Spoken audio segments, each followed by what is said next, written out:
Your regrets, what you do with them, or what you let your regrets do to you will make or break you. And I know all regrets are not created equal. There's small regrets that we kind of laugh at, maybe even chuckle at. Those regrets like the haircut we got before our eighth grade picture day, that haircut, the dress you wore to prom, you probably regret that, some of you regret staying up Thursday night and watching a certain basketball game. Others of you, you're driving out of the Target parking lot and you're regretting that you brought your kids with you to Target. You've done that before and you're saying, hey, I'm never going to do that, but yet you're driving out of Target, they're in the back seat, they're all back there together, but you're like, man, I'm not ever going to do that again. I regret that. But then there are those other regrets that we wish would have never happened.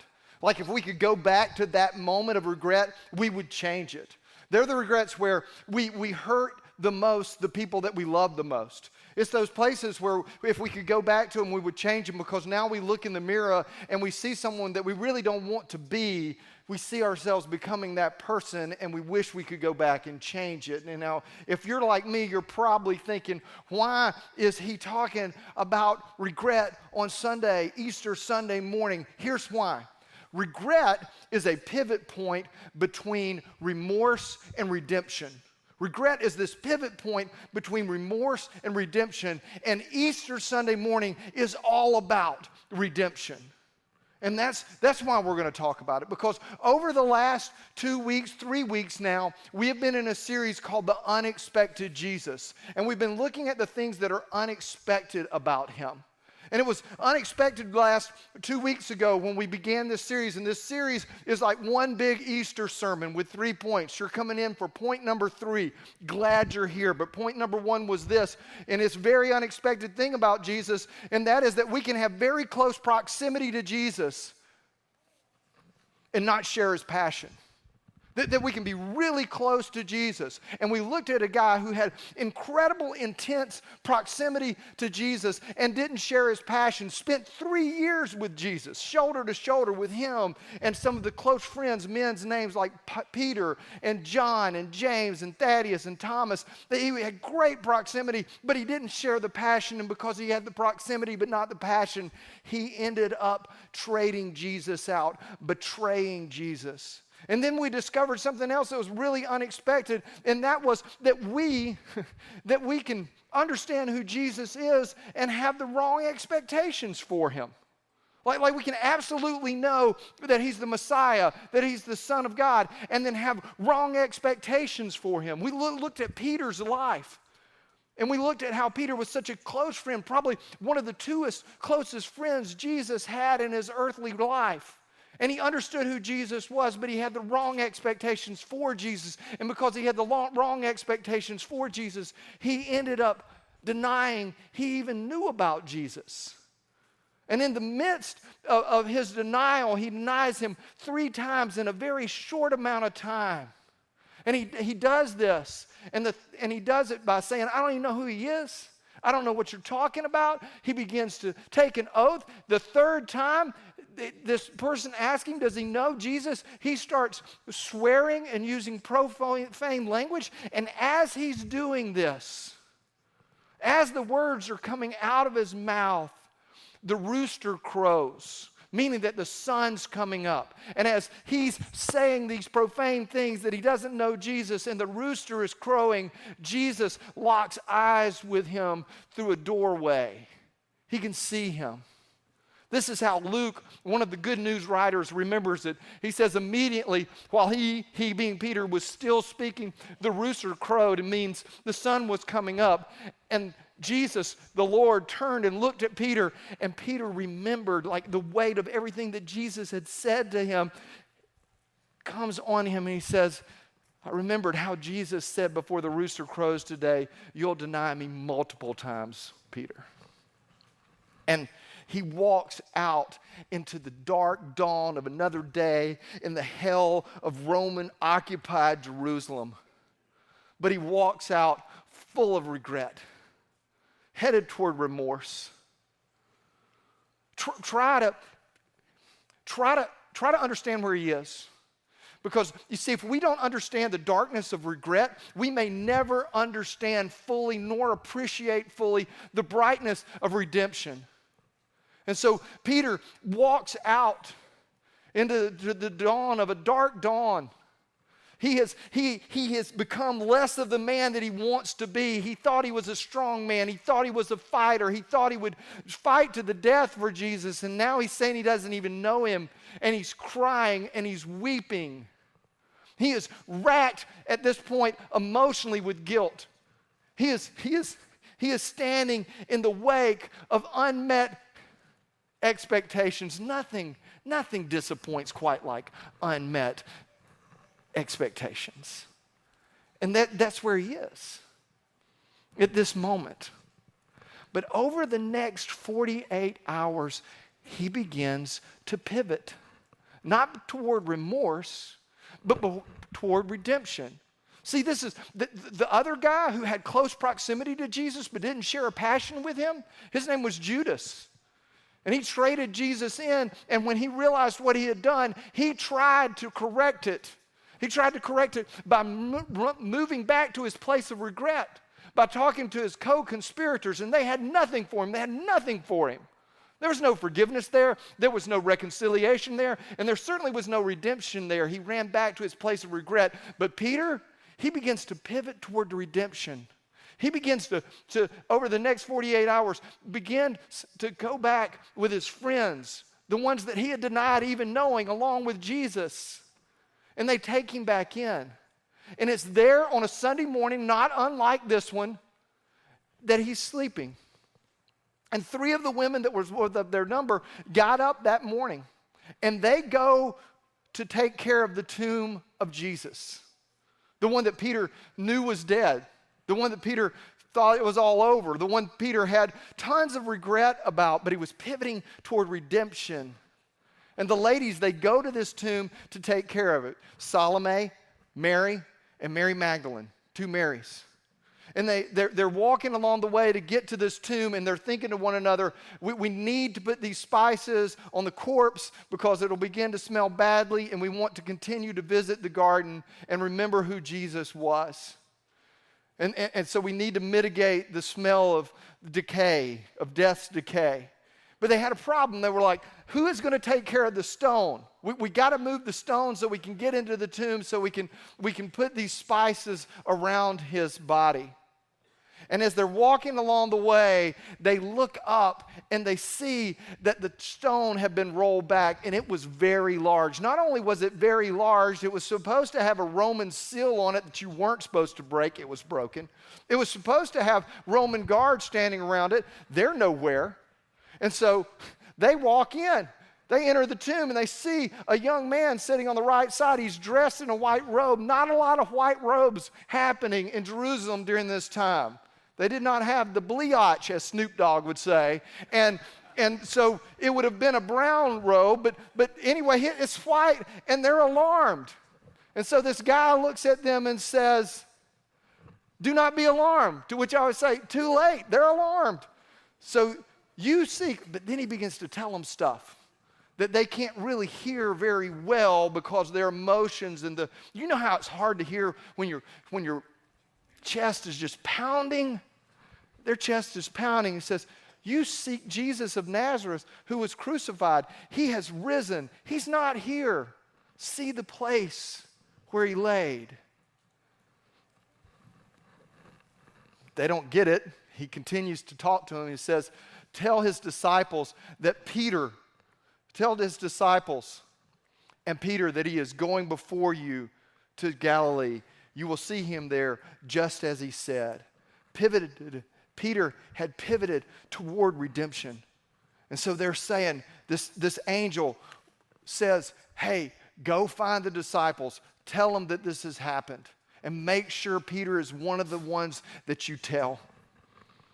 And at this point, they're not getting the resurrection at all. What they're thinking is someone else has come to further desecrate the memory of Jesus, to desecrate his body, to move it somewhere. And so they go back and do part of what this guy in the white robe tells them to do. They go back and they find Peter. And I want us to move to the book of John. We've been reading out of Mark. I want us to look at John. John is an eyewitness of these accounts. Mark is the earliest recorded history that we have of the resurrection is found in Mark. But John is an eyewitness to these accounts. So let's pick it up with John.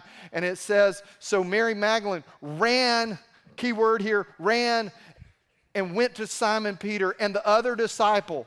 Whenever you hear the other disciple in John's writings or the disciple that Jesus loved, that is John talking about himself. He's trying to be humble. I'm not sure he pulls it off, but that's what he's trying to do.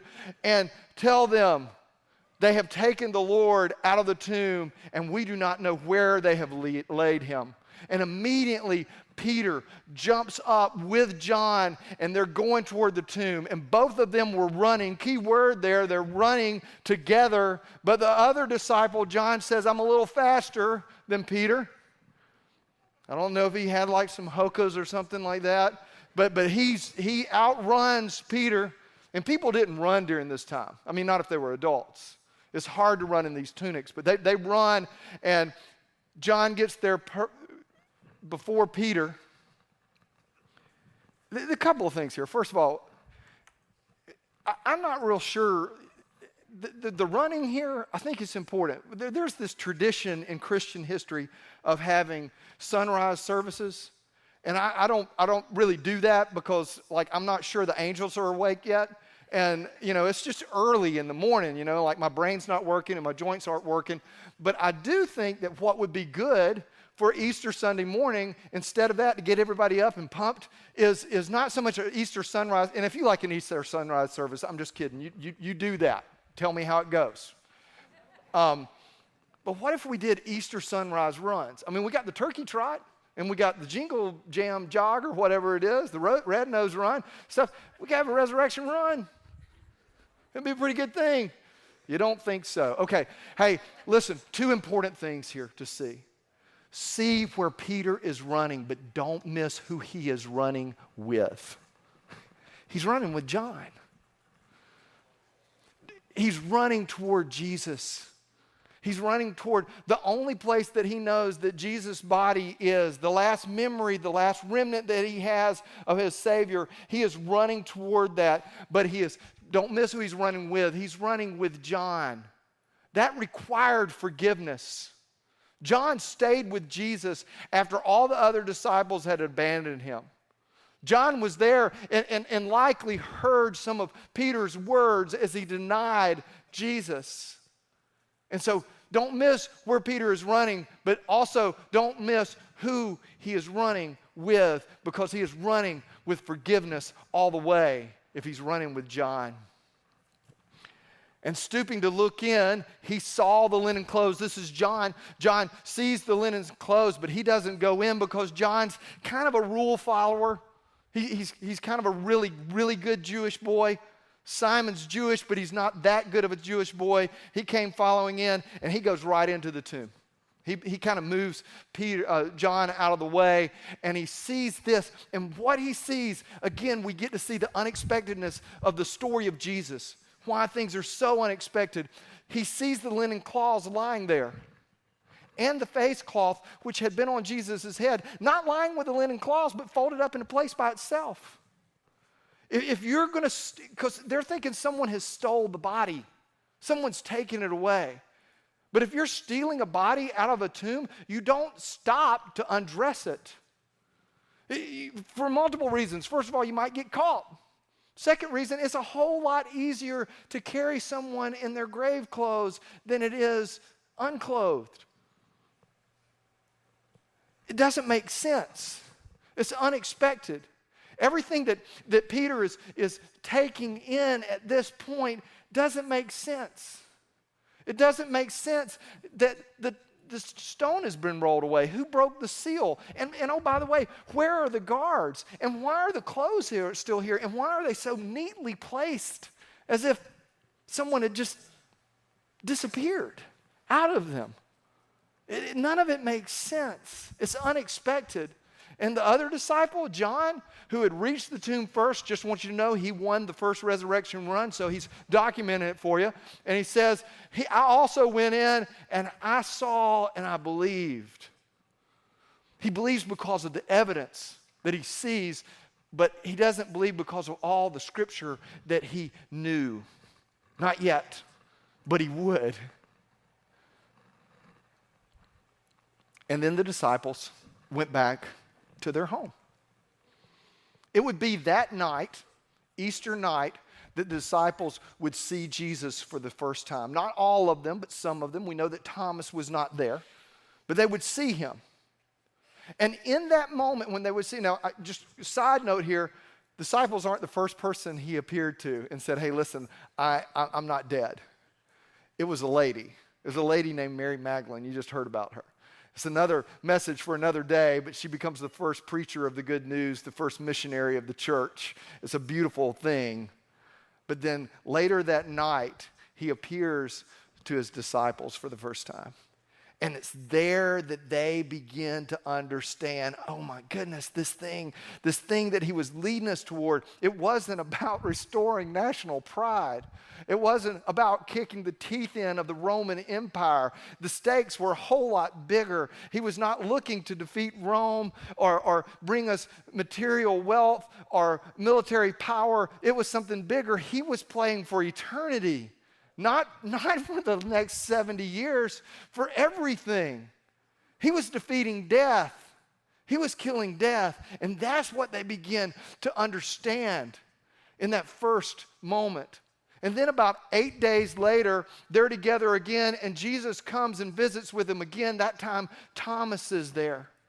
And more of the same is when Thomas looks at Jesus and harkens back to the first chapter of Genesis and says, my Lord and my God. He realizes what has happened and what has taken place. And then it's maybe 2 weeks later, after the resurrection, the disciples are together. Not all of them, just about 7 of them. Peter and 6 others are there, and they're beside the Lake of Tiberias, or the Sea of Galilee, as we sometimes call it. And they're hungry. They need to figure out a way to support themselves. Something's going on. So Peter says, I'm going fishing, and the rest of the disciples say, we want to go with. And they went out and got in the boat, but that night they caught nothing. Just as the day was breaking. Now this is important. John's going to point it out to us. Just as the day is breaking. This will be the 3rd time Jesus appears to the disciples, and it'll be in the morning. That's not by accident.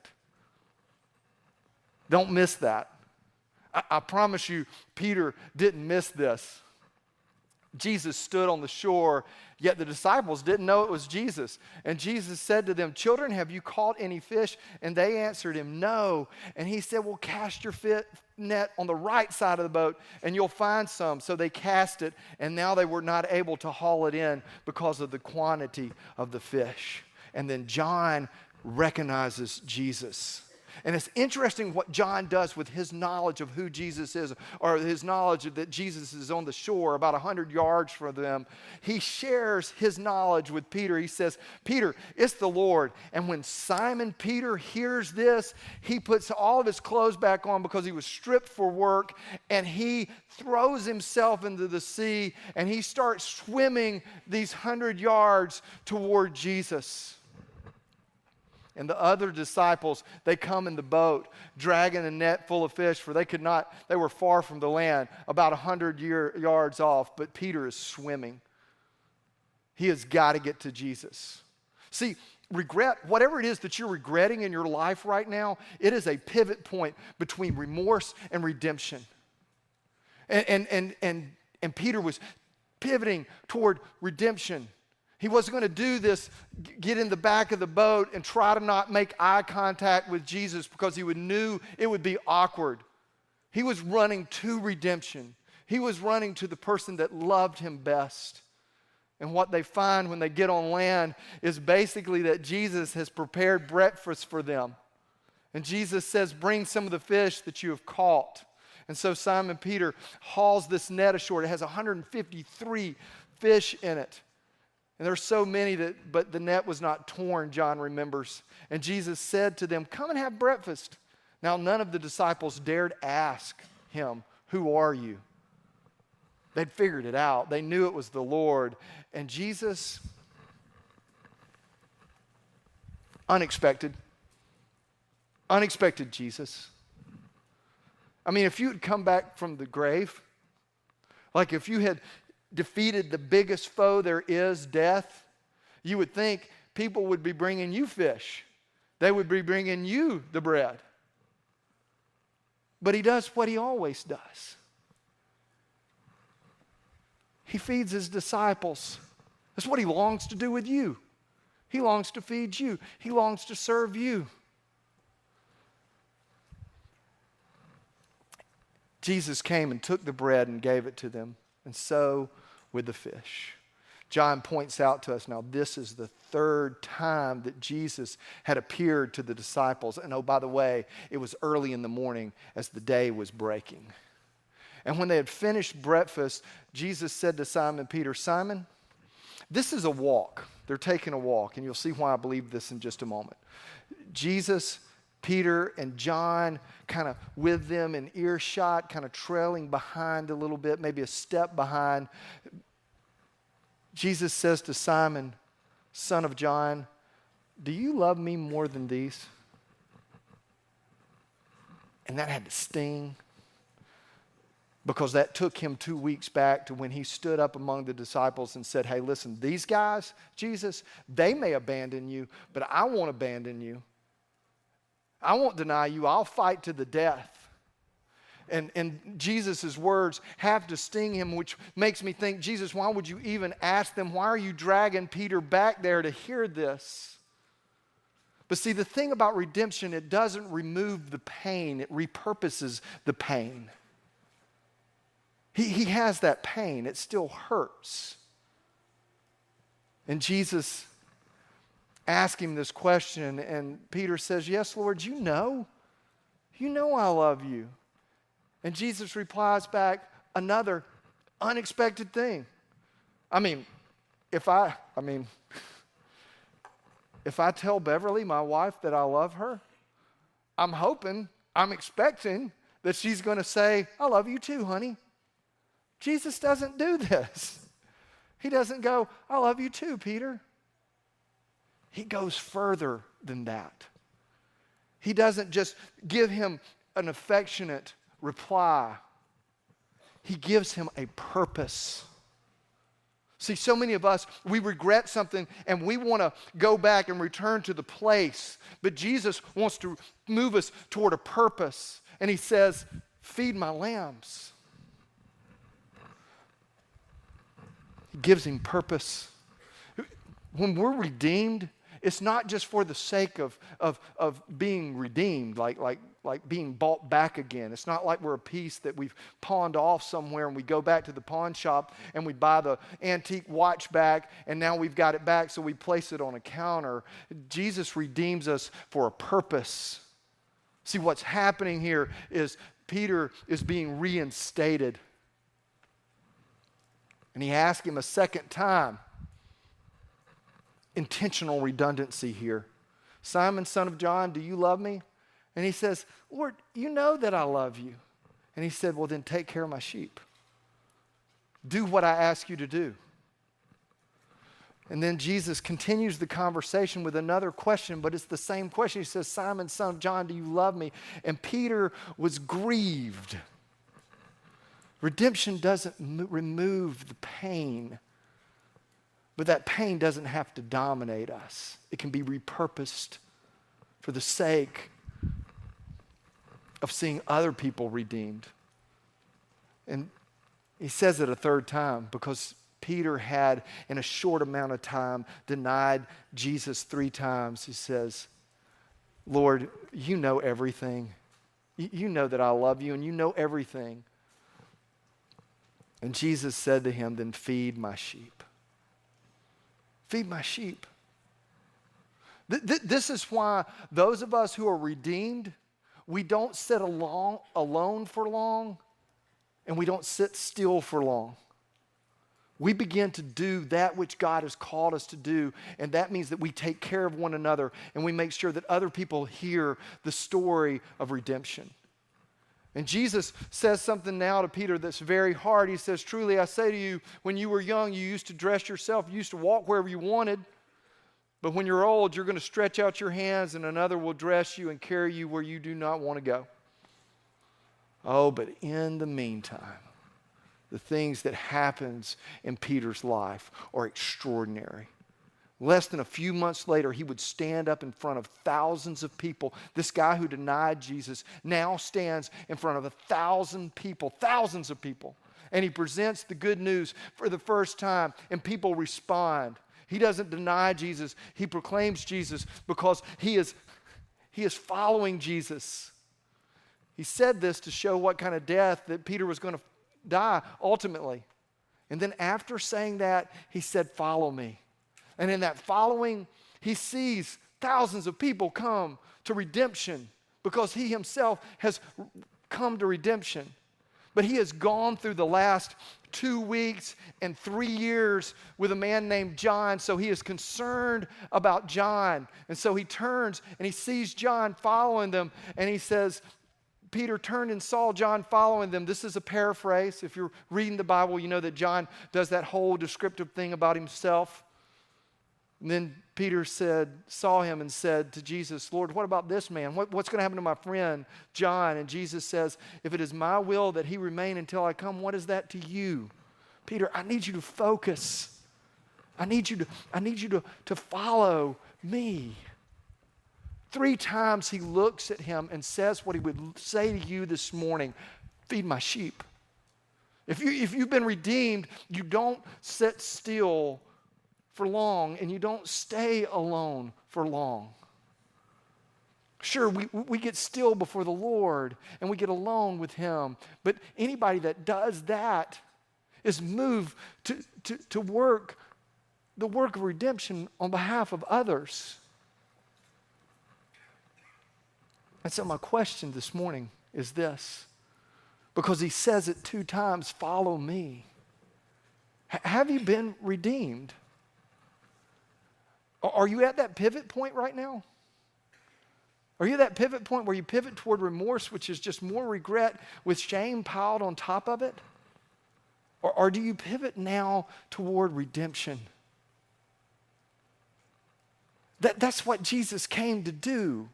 He came to defeat death, and he came to give you life to his fullest measure. And hear me, I've said this before this morning, but I want to say it one more time. Redemption doesn't mean that the pain of regret disappears. But what it does mean is it doesn't have to dominate you. Yesterday doesn't have to dominate tomorrow. That's the message of Easter. That's the good story. That's the good news. And that's why we run hard after Jesus. And that's why you can run hard after Jesus, not maintaining regrets, but pivoting and running toward redemption. We say that a lot around here. We say we're going to run hard after Jesus. And if I'm you, I might be sitting there thinking, well, Blake, I don't even know what that means. How do you run hard after Jesus? And I get that. We're not talking about physically. We can't find him on a street corner and run to him. He's not on a beach side after we've been fishing 100 yards off that we can dive in and run toward him. I understand that. But you can pray. You can absolutely cry out to the God that loves you. You can pray, and not just some kind of ambiguous prayer. You can pray the way Jesus taught us to pray. And you can pray for the things that he would have you pray about. Absolutely, your redemption. Absolutely. See, the unexpected thing that I want you to hear this morning about Jesus is this. He redeems what we feel like we've ruined. He redeems what we regret. You can pray. That's running hard after Jesus. You can read the scriptures, and I'm not just talking about like just a passing thing in the morning. I mean, like, get a Bible reading plan and find out what is in there. Find out the riches that lie here for you. And you can pray, and you can read the Bible, and you can connect with individuals who are doing the same thing. Peter didn't run to that grave by himself. He ran there with John. Who are you running with? Are they running in the direction of redemption? Pray, read the Bible, study it with people that are running in the same direction. And man, if you want to really pivot hard toward redemption, serve.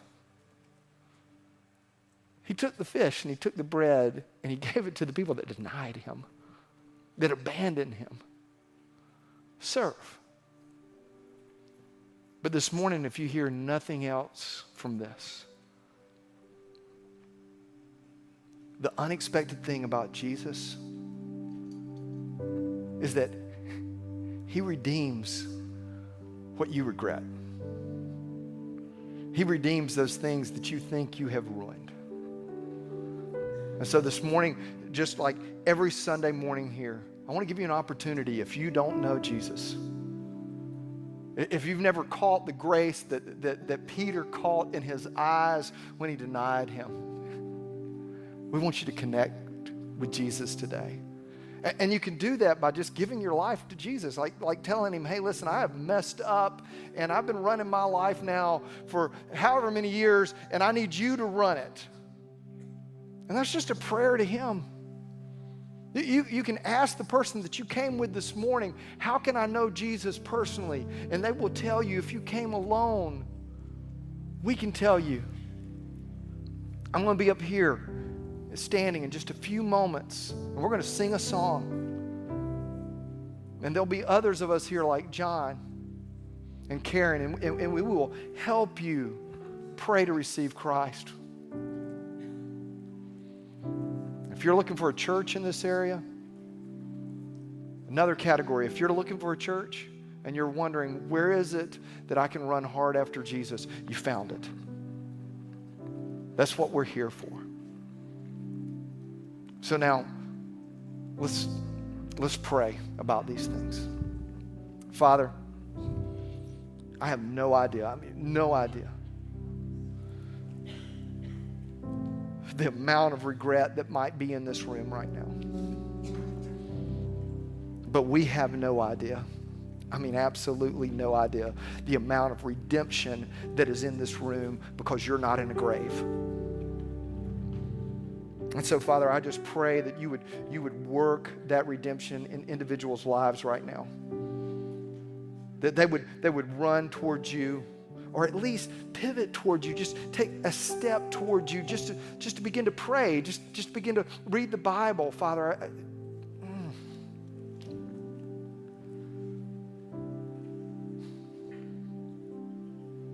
Lord, work in hearts. We trust you this morning. In Jesus' name, amen.